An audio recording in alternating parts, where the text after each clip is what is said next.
Hi guys, welcome to our little collaborative discussion between Girl Up CIRS and Girl Up Coimbatore.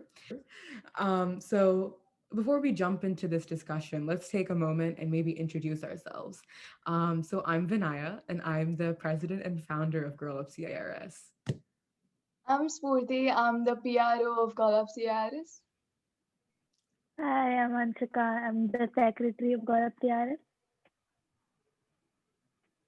Hi, I'm Deeksha. I am the president and founder of Girl Up Coimbatore. Hi, I'm Nikita, the PRO of Girl Up Coimbatore. Hi, my name is Atmika Venkatesh. I'm the treasurer of Girl Up CBE. Hi guys, I'm Neha and I manage Girl Up CBE social media along with Saifi, who's not here today. Perfect. So now let's just jump into the discussion because we have quite a few things to talk about. So we've organized this to kind of talk about the UN organized day that kind of talks about and spreads awareness of eliminating violence against women. So let's first talk about what this day is about. What does it symbolize to us? Let's pull up our research and start talking about it.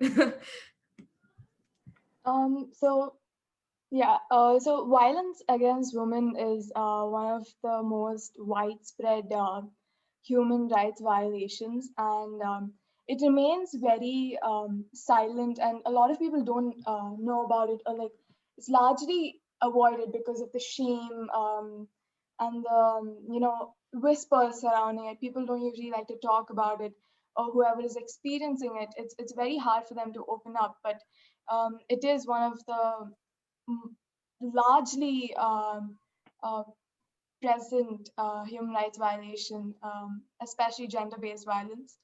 And I think UN has organized this, has marked this day to bring awareness to people about this widely prevalent issue.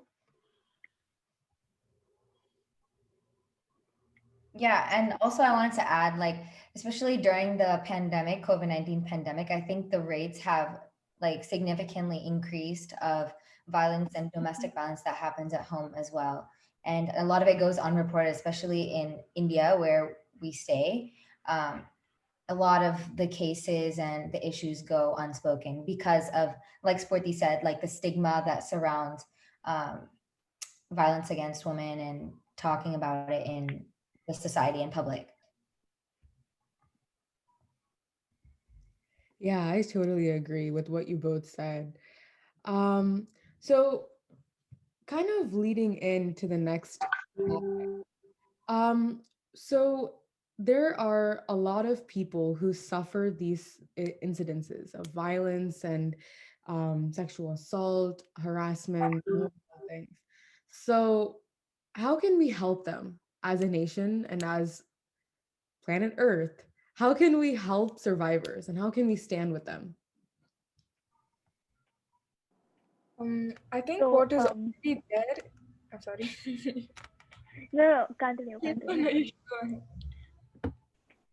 All right. So, one thing we can do is basically talk to people around us about it, because sometimes what we do is we don't notice what people are going through around us. Like, maybe people are good at hiding like what's going on with them, but like on a basic level, I feel like we should talk to people, you know, asking them if they're doing okay, and things like that. So maybe like slowly opening up really helps that. Yeah. And also, like Spurti and Deeksha said, there's a lot of stigma around it. So when someone says something, you need to listen to them and believe them, because even when some people do come out and say, I have been a victim of domestic violence, not everyone will believe them, right? So believing them, and when they're telling you something, helping them recognize that something like this is going on, I think that is also another step. Yeah, and also like realizing that it is a problem, like an issue. I think many people don't speak up about it because there is no consequences for the issue. I do view. It's like you need to talk to somebody, but other precautions like we have Kavlan app, and then we have to maybe you can call to a domestic shelter for women's shelter who can help you out, and such safety plans can be made other than talking to somebody. So yeah, that's my statement. And my thing is like we are a club, so we are having these conversations. But it should become more common. As in, like schools could introduce this topic, like that make a big change. Because with the guys and girls both there in school and growing up together, I think when this topic is discussed, maybe different outputs will come up. So I think it should be a part of the curriculum, like all these things, like discussing, these sensitive issues. Yeah, I completely agree with Neha. I think one of the forms of violence against women, there's child marriage, and there's recently been. I read an article today about the legal age for marriage changing for women from 18 to 21.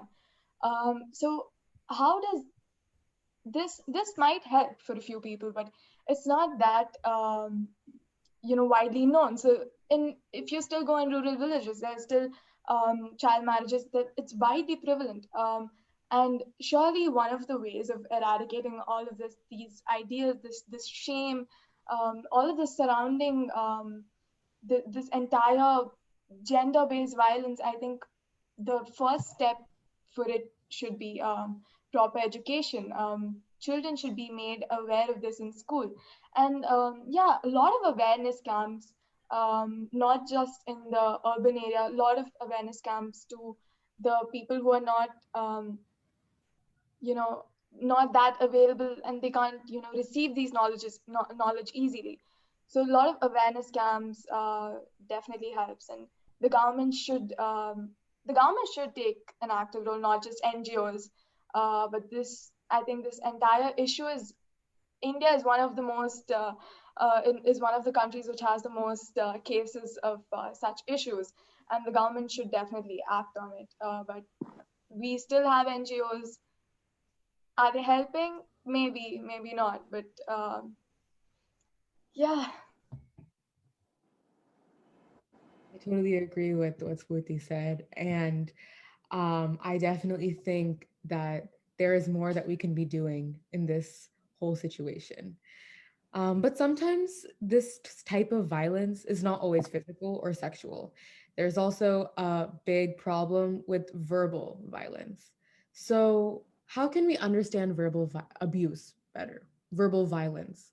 How can we take action against it? What are your thoughts on that? So I like to say something on that. So usually, like like our generation, like we do sometimes use curse words and all that because like it's the way that like things work nowadays. But something that actually makes it different is when you call someone ugly, when you call someone like when you call someone fat, when you call someone ugly, simple words like that affect people so much. Like I'm not talking about all the curse words that we like go around telling people, but even the simplest of things that we think that it's a joke and we just like call people that randomly, that's actually not a good thing because we might not realize it, but like it affects the person in a very bad way. So we should definitely take care of that. I think I we think one should. Yeah, yeah, of go. go ahead. I mean, like verbal abuse, argument and verbal abuse, there's somewhere, very thin line between, like when arguments get heated up and, people tend to like go overboard and tell something. As in, verbal abuse is something that's constant, that keeps repeating again and again. And, when you're totally helpless in the situation, that would be like verbal abuse. Like, drawing a line between what affects you and what doesn't, I think it's very subjective, like verbal abuse. As in physical abuse, the impacts, but verbal abuse is usually mental, and the impacts are not very evident. So I think like outlining what falls into verbal abuse would be another thing. I think like this entire psychological abuse or emotional abuse is mainly I would sense it in the wives of India, because the marital relationship in India, it's very the wives are very submissive, if I could say. The wives are very submissive, and the it's a general. I don't mean to offend anyone, but this is like what we've seen over the years, right? These are the stuff that we've seen. Husbands are held in higher regard, and it's for certain people it may be okay, but then for certain people again, um, the husbands can be quite, you know, throwing words here and there. And if you see the statistics, it's usually in intimate relationships, the boyfriends or the husbands, they're very um, psychologically abusive to their girlfriends or their partners.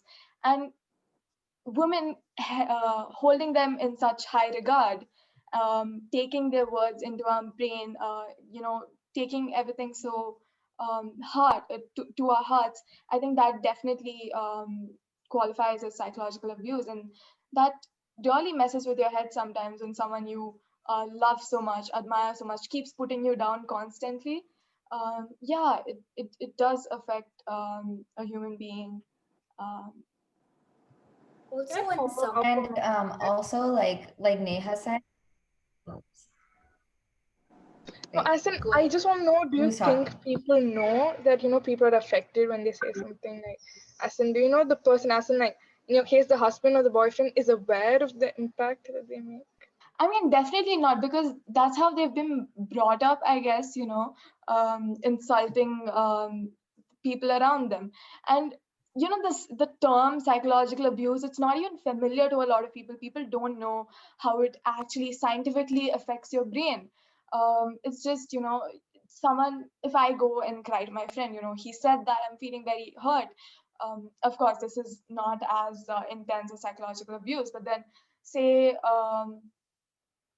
someone's husband says this and I go and cry, and that the wife goes and cries to someone, um they're just like, he says that it's okay, get over it, he's your husband, he has the right to say that. But it's not like that. So even the person who's inflicting this pain, they don't know the intensity of the pain they're inflicting. So yeah, I hope that answered your question.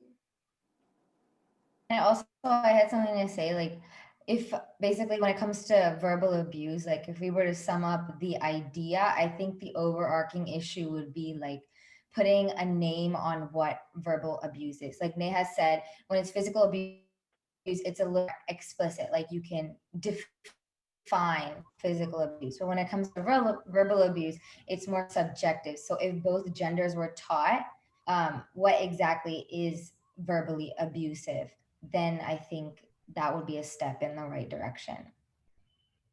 Also, when someone says all these things to you, obviously you'll get hurt, you're gonna feel bad, but we need to understand that this is the projection of the abuser's issues. It's not, on the other person, on the victim. Yeah, I think that's very important, for us to know that, you can't blame the victim in this situation. Um, Also, like in India, you see women are constantly being blamed by society for not bringing dowry, for not having a male child, for not having a child if they're biologically unable to have a child, if they're not if they want to take a job, they're insulted so much by the society, by their own family, and all these. I want to be very I know, cliche. I'm bringing like these Hindi soap operas. My mom watches these Hindi serials, and you can actually see in those serials how much the bahu or the daughter-in-law gets affected, gets trolled by the entire in-law family. So So I mean, it media. may be fiction, but it actually happens. So I think with even all that media kind of showcasing the truth, it's a little disappointing that people are unwilling and unable to change their views, their world around them, basically. So, kind of going off of that, we kind of touched base a little bit. So, you were like Spurti mentioned it, I know, kind of talking about how in the family itself, there's a lot of violence? Maybe it's physical, maybe it's verbal. Like, what are your views on that? Like, let's talk about that. Like, let's talk about relationship based violence. Um, Before we go into that, I just wanted to say, like Vinaya said that the media brings out all of this, but then the thing is, even with the media, the way they show it, like it's very normal, but it's not. Like the way they portray it, like it's common in all the families. It's not that intense. It's not that bad of a thing, but it actually is. And I think media is very hugely to blame about that. All these soap operas, yeah, they play a huge part in this because this is what the families watch every day night. They sit, they don't watch the news, they don't watch, they don't go to blogs and look at these articles about abuse against women. They don't do that. They don't know that there's an international day for elimination of violence against women. They don't know that. So what they do, they watch these serials, these shows every day where the daughter-in-law is getting tortured by the entire family. So it becomes quite that's the very important role that media plays in our lives. And I think having such a huge platform, they should really bring about the proper content for us and bring out the proper idea. um, so yeah, abuse in relationships, was it? Yeah, Yeah. relationship based violence. Mhm. I wanted to say something about that. So, like, when it comes to relationships, I think it's like a different kind of discussion on its own because um, generally, like, what society thinks, right, is when you have a relationship with somebody, when you have a personal relationship, whether it be between you and your parent or husband and wife, violence becomes more okay, right? Violence becomes more accepted because when you have a personal relationship with somebody, especially when it's like a legally binding relationship, it's like harder for there to be consequences or harder to leave that relationship. So, like, what I wanted to say was when people have that kind of close relationship, it's harder for people to come outside of that shell, victims to come outside of that shell. And so that would be like the first step to making it established in your household or between any relationship that there is a consequence to treating somebody like that or violence like that. There is consequences. I totally agree with what Spurti and Diksha said. We've somewhat normalized all of these actions that shouldn't be normalized. And what Diksha said made perfect sense that there's pretty much no consequences when you're in a relationship that you can't get out of. So let's talk a little more on that because I found that very interesting. What are some actions that we can take to kind of like whether it be government policy, advocacy, simple as just having a tough conversation. What do you guys think that we should be doing to kind of destigmatize and normalize all these things? I think one definite step would be making more laws where the wife is, or the person getting abused in a marital relationship, also they should be able to come out and speak out. The society should make that person comfortable so that they can come and share their experience. Because I'm not very well aware of the about the certain laws that are there in India, but I'm pretty sure that there aren't effective laws for people in a relationship to come out and say. And even if they do, they ask for evidence.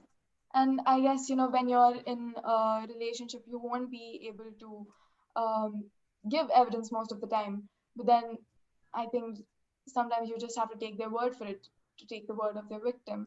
um, and yeah, just implement harsher laws and bring it to the awareness of people who really need it. So one thing that I feel like when you're in a relationship and like marital relationship, something like that. So when you go and try to talk about it to people, one thing I feel like should be normalized and should be accepted is that your family believes you. Because sometimes when you go and tell the elders of the family, they don't choose to believe that their son is actually like that, you know. So that's something the family should also accept, that like yes, people do change and people can do that. So like family should listen and believe, because sometimes like family neglect the violence that's happening in the house and you know all that, because they just think that it's normal. So that should be something which should, you know, be normalized, if that's a word. Like, I also have a point on that. Here in India, usually, even if the girl comes in, actually it's better now, but before even if a girl comes in, tells her that she's getting um, abused, let it be emotion, like, verbally or physically, they don't, the parents, I mean, the family, they do not take any actions because of, the society, and how, the what's that, I'm so sorry. I mean the dowry system. They did not, they were like, just deal with it, it's okay, that's your sasur, I'll just be there. So I'm like, what? So we have to also educate, not only creating awareness between the victim and, each other. We have to also make sure that Indian families, especially the rural families, we have to educate them. And yeah, that's pretty much my statement. Yeah. And also, like, what continuing with what Atmika said is, like, again, when it comes to marriage, I think like it's heavily enforced in Indian culture that marriage is about compromise, and it is. But how much does compromise mean? Like, does verbal abuse, does sexual abuse, does physical abuse fall under compromise? No. So, like, defining that would be important. Other thing that happens, I really think. some when a woman in her marriage comes out and says that I have been a victim of domestic abuse, the first thing mostly they do is victim blaming. So when you do that, we were talking about the legal issues of domestic violence, but even societally, we need to support them more and not blame the victim for the abuse. That perfectly ties into our next topic. I love that we introduced that already. So, what is its role in society? What is victim blaming? And what are the different scenarios and circumstances that it happens in? Because there's victim blaming in real life as much as there is online. How does the media play into it? How do we play into it? Let's get a little more insight on that. So, what do you guys think? So that goes with the Indian. We all are from. I mean, everybody is from India, right? So I'll talk about rape here. So because that's the most, like, India is not a very safe country. Apart from all the good cultural background in India, the negatives are like the rapes. Like, people blame it on the girl because of her outfit. Like, I mean, even this comes under the UN thing, right? So we have to stop blaming the victim. Let it be her outfit. Let it be the way she carries herself and stuff. Yeah. So yeah, that's all. I also think that people blame the victim because they don't have much control over the crime or the criminal itself, right? They have more control over the victim, who might be related to them, their friend. So they are trying to do that because they have more control over this person. It's not exactly right, but I think this is probably the reason why they do it. One of the reasons. Mhm. So I think victim blaming in India obviously is it's such a huge thing. So you it's such a wide topic because like the second you touch it, there's so many topics related to it just opens up because victim blaming obviously in India, like Atmika I think said, it's very widely prevalent because first thing, what were you wearing? What time was it? Why were you out at night? Why were you out at this time? Why were you with him? Um, like the first question you ask is what were you wearing? It's very. I think that question itself, like when you're asking a person who's been violated like this. I think when you ask a question like that, their entire confidence of opening up and sharing their this very fragile part of themselves. When you ask such a question like this, their entire need and want for someone to listen to them, for them to open up, just goes down because you're just blaming them when this inhumane act was forced upon them. And I think India, because I'm just gonna say this because we in India hold men in such a high position and they can just do no wrong, can they? So I think that's like a very um, widely prevalent idea. Like, why are we blaming the woman? Why are we blaming the victim when such thoughts, such action shouldn't have even occurred in that man's brain? Why are such inhumane? If I start talking about this, I'm not going to stop because, like I said, it's very widely. Um, you start talking about victim blaming. There's so many other things that comes up.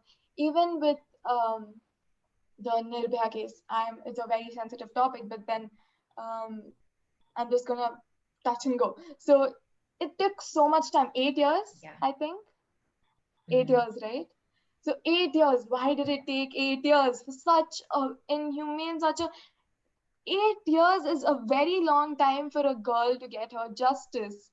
8 years. Why is our justice system so slow, so um, lazy? It's just not right. It's just not right, and that's all I have to say. It's just not right. I think Like victim it just blaming, sparks up, all your emotions. like you So can't put a law yeah. exactly to enforce the stopping of victim blaming. It's more like an idea that it should be more of a cultural change. Like you can't put a law which says if you do victim blaming, this is what's going to happen to you, because it's more about like talking. You don't know when it happens, it just happens and goes. Like it's an idea, and I feel like the change should, I think, education again, telling people. I think that would be again the best way to like reduce it. Yeah, anyway, any media, any platform, like education is a really good platform because kids, we learn so many things in school, and learning this would be really great. And even in social medias like say Instagram, Facebook, Snapchat that we use, I think we also should talk to somebody about this whenever we meet instead of gossiping. Yeah, so I think Adding more on than to awareness, they need to know that there's going to be more legal consequences, there's going to be more societal consequences because there's when you take the society, there's victim blaming. So even in that part, there's not much consequences on the rapist, and we need to remember that it's never the victim's fault. So, adding on to what Spoozy and Neha said, like I totally agree with Neha that this is an idea, this is a thought, but I also personally think that we should hold the court and our justice system across the world and also media. So, like what Smurti said, first let me talk about the whole justice system part of it. I think in Peru, I have a little bit of a short-term memory loss, but I think it was in one of those Latin American countries. A judge overturned a rape case because the person who like got raped was wearing red underwear and apparently it was suggestive. Uh, Rape cases should not be overturned based on suggestive clothing, first of all. And I'll leave it at that because this is a never ending conversation. But the other part that I wanted to mention was media. If you look at newspapers or if you watch the news, which rarely people do, but most, it's still media. Um, it's not straightforward. The headlines and the topic suggests automatically that it's the victim's fault. For example, they include details that don't need to be added. For example, the time, what they're wearing, how many glasses of wine they had, which don't need to be involved. I think it's great that news and media are taking initiative into like promoting all of this like education. They're saying, okay, this happened, but they're not promoting it in the right way. They have the right idea, but they're executing it in the wrong way, and it's potentially harming us as a society. So I think that this idea, I would personally hold our court system and media outlets responsible. Like I think Um, it like oh no, no, go ahead. okay. So coming to the legal aspect of it, like you said, um because victim blaming is an idea, but on top of that, it also happens in court because Yeah, yeah, yeah. rape cases go to court, and what happens, the decisions that happen in court are what like close rape cases, right? And so I feel like laws or rules should be put to not even allow those type of questions to be asked in court, such as what was the girl wearing, what time was it, how many drinks did she have. Those questions shouldn't be asked because those are simply irrelevant in a rape case. I I think completely one agree. thing is the wrong things are emphasized, as in what people are wearing. But the other thing is, I don't know how to say this. Like, I mean, so many people believe that, these things are getting better, as in, it's reducing, and, it's, but honestly, I think it's by data, like, as in our country, at least, it's not actually. I think it's just 1% of the population, which, uh, the idea is reforming, but I feel all these most of India is in its rural places, places which we don't know much, and I think change should even happen there, not just like the cities and where people are actually aware of all these things. Um, can I add on something? Yeah. Yeah. So since we talked about the justice system, so I came across this very ludicrous statement news. I think a couple of months back. Um, a rapist, he was put in jail, and then I think during his parole, the judge asked him to. I think the verdict. He was still supposed to be in jail. I'm not sure what the exact thing was, but then the judge asked the rapist to go and get a rakhi tied by the victim. The Indian, a person who studied law, who studied Indian law, who studied law, asked the rapist to go and get a rakhi tied by the victim, by the woman he raped, who he violated. He asked that victim to tie a rakhi to the rapist. How? Um, I'm not even gonna start on how much this frustrates me, this annoys me, this angers me, because this is um, how less of a sense, how less of common sense that it's not even common sense, it's just humanity. You can't. I'm not gonna pretend that I know what pain a woman goes through when she's violated, but then I can imagine how much she goes through when she even sees her rapist, or just saying that telling him to do that is such a matter of shame for our country, that a person who has such who is very educated telling this, giving this judgment to uh, the rapist is just a matter of shame. And I was there in a live with an author. So the author, he had written a book about the life of the rapist or something like that. I'm not sure. And I asked this question to him. I was like, "What do you have to say about this?" And then he was like, "Yeah, I think it's a good you know judgment on behalf of the court, because this will instill a sense of shame in the rapist." And that's where my slightest hope of even getting people to um, understand that this is not right, it just died down there.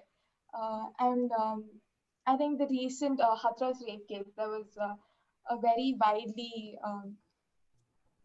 respected man. He said um, sexual urges of men, they is just right after their food and all that. I'm not sure if I phrased that correctly, but that's what he said. He basically said that a man's sexual urges are just as important as his food. And he basically justified the inhumane act as just saying a need for a man.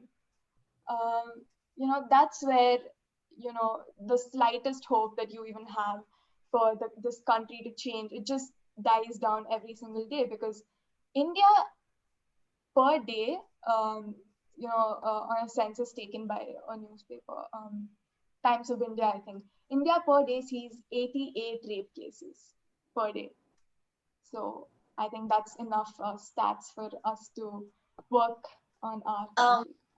add up something really quickly because this is the occasion. We all discussed about obviously rape, and if we corner it to India, then it eventually implies to women.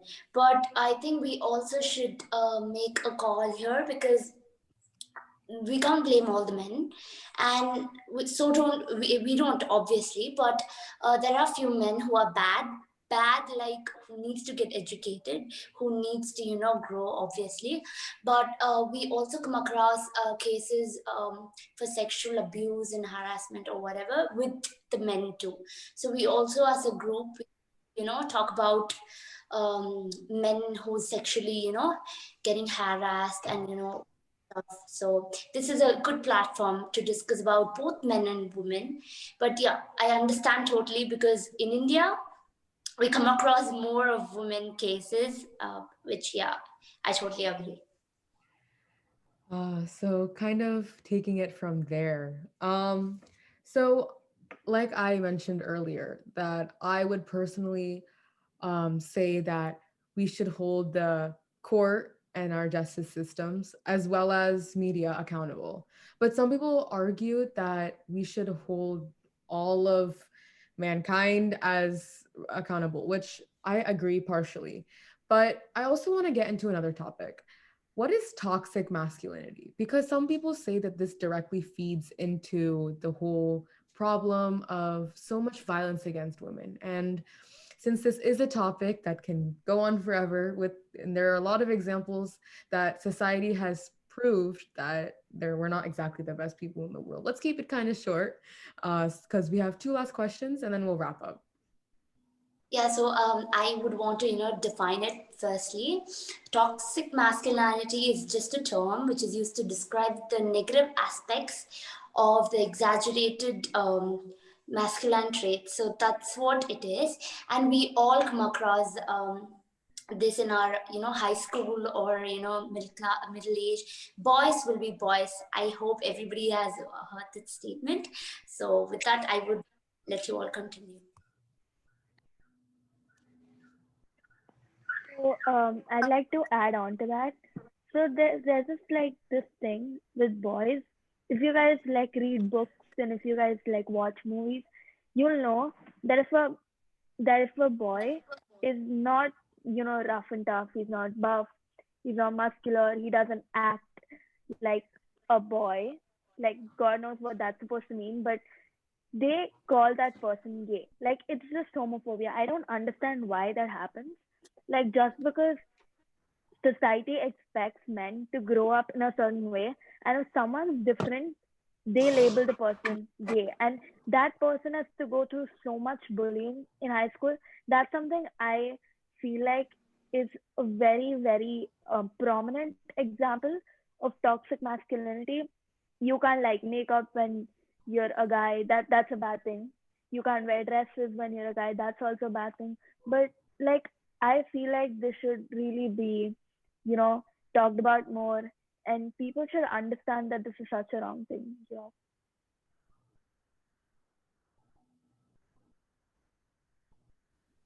Yeah, I think I agree with Anshika on what she said about the books. I think the media plays a huge part about this. We just glorify all these toxic relationships, men who can handle such pain and they don't even cry, even if they go through such a massive loss. We glorify all of this, and media and schools, I think, schools and obviously homes. I think these are the three main places where we widely see toxic masculinity present. And these are the factors where this entire idea just stems from. And I think the least we can do would be like, have a conversation about this with our guy friends, open up to them and tell them that actually this definition of masculinity is so, packed, we should look beyond it. I think that's where we can start from at least. Also, I have one more thing to say. Masculinity basically refers to strength, dominance, and that's how, I mean, we have been brought up with, right? Like, we have been surrounded with men should work, men have this laborious work or they are powerful. And we also see with putting on Spurti, I mean, she spoke about the media things, right? So I also feel that people, if you see Calvin Klein ad and other perfume ads, they basically portray men with muscular body who, half naked. Like, why? Are we gonna, are we, buying the boy or the product? So I, um, even that way we have to let or put a law. So yeah. I definitely agree with everything that's being said. I also think that toxic masculinity is a very important thing to be discussed about because so I do a lot of this reading about gender psychology and gender studies, and it's true. We are very different psychologically. Women will like to share their problems, whereas men don't. But I think it's important that we having this great capacity to talk about our feelings should also showcase their side too. And this is as much as a problem for them as it is for us because I feel like there's no one to be blamed for all of this that's been happening. I think that it's just a set of circumstances that has led us here. So moving on from that topic because it's an endless topic. Let's talk about so now because of Corona and COVID, we're all at home and we're living through a pandemic. So what we see happen a lot of time on social media is that we see a lot of hate speech, hate and violence against people and groups. So let's talk about that for a second. How can we prevent it? And let's just briefly touch a little bit, and maybe perhaps get into the shadow pandemic.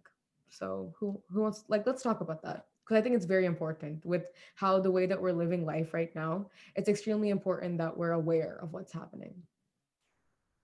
I think like with the generation these days, like not even going to say generation these days because I am a part of the generation these days.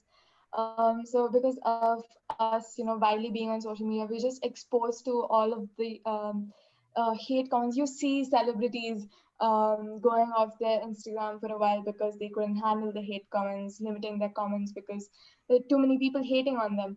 I think we are just exposed to all of these things, and if you have public account, there are DMs of men sliding in and saying the worst things ever. Even I've experienced this.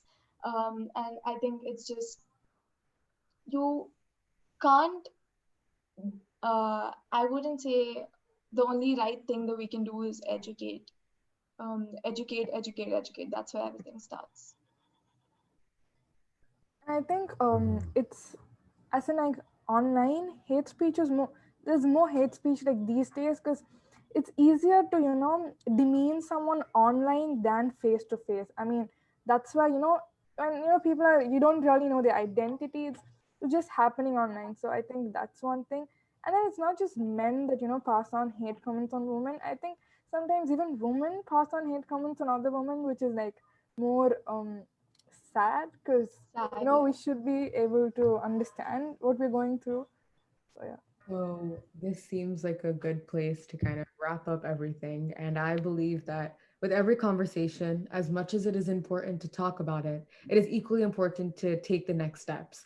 So, what are some next steps that we should be taking as a society? What are some things that we should be aware of and actively using in our life and utilizing these different ideals? What do you think?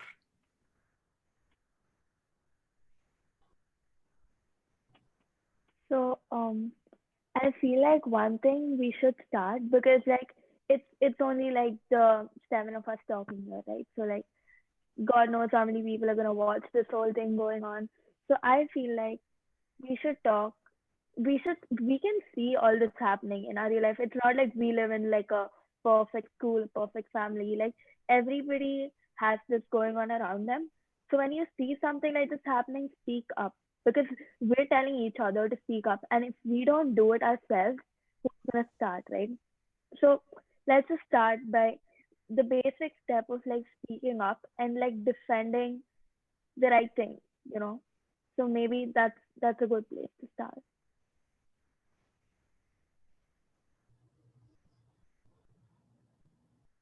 And all of us use social media, so I think we could use such platforms to tell people what's actually happening and how we can stop them. And Also, hopefully a new education system. Yeah. Yeah, we definitely have long uh, ways to go with the education. Yeah. Yeah. also we should do selective hearing more. Selective hearing, as in like taking good and ignore the bad, but obviously speak up for it. Yeah.